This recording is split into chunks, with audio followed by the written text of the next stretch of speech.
Bus number ప్లేట్లపై Z అనే అక్షరం ఎందుకు ఉంటుందో మీకు తెలుసా? ఏపీఎస్ఆర్టీసీ లేదా టీఎస్ఆర్టీసీని గమనిస్తే అన్ని రోడ్డు రవాణా బస్సు నెంబర్ ప్లేట్లపై జెడ్ అనే అక్షరం ఉండడం మీరు గమనించి ఉంటారు. జెడ్ అంటే జహారా బేగం. ఈమె హైదరాబాద్ రాష్ట్రం చివరి నవాబ్ మీర్ ఉస్మాన్ అలీ ఖాన్ 7వ నిజాం యొక్క తల్లి గారు.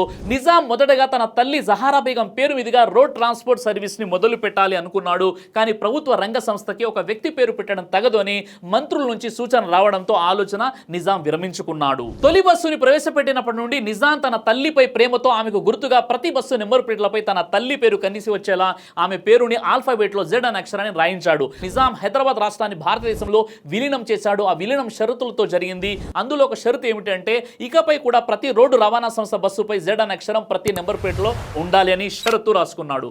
అందులో భాగంగానే ఇప్పటికీ ప్రతి రోడ్డు రవాణా సంస్థ బస్సు నెంబర్ ప్లేట్లపై జెడ్ అనే అక్షరం మనకు కనిపిస్తుంది. ఒకవేళ జెడ్ అనే అక్షరం లేదు అంటే అది ప్రైవేట్ బస్ అని అర్థం.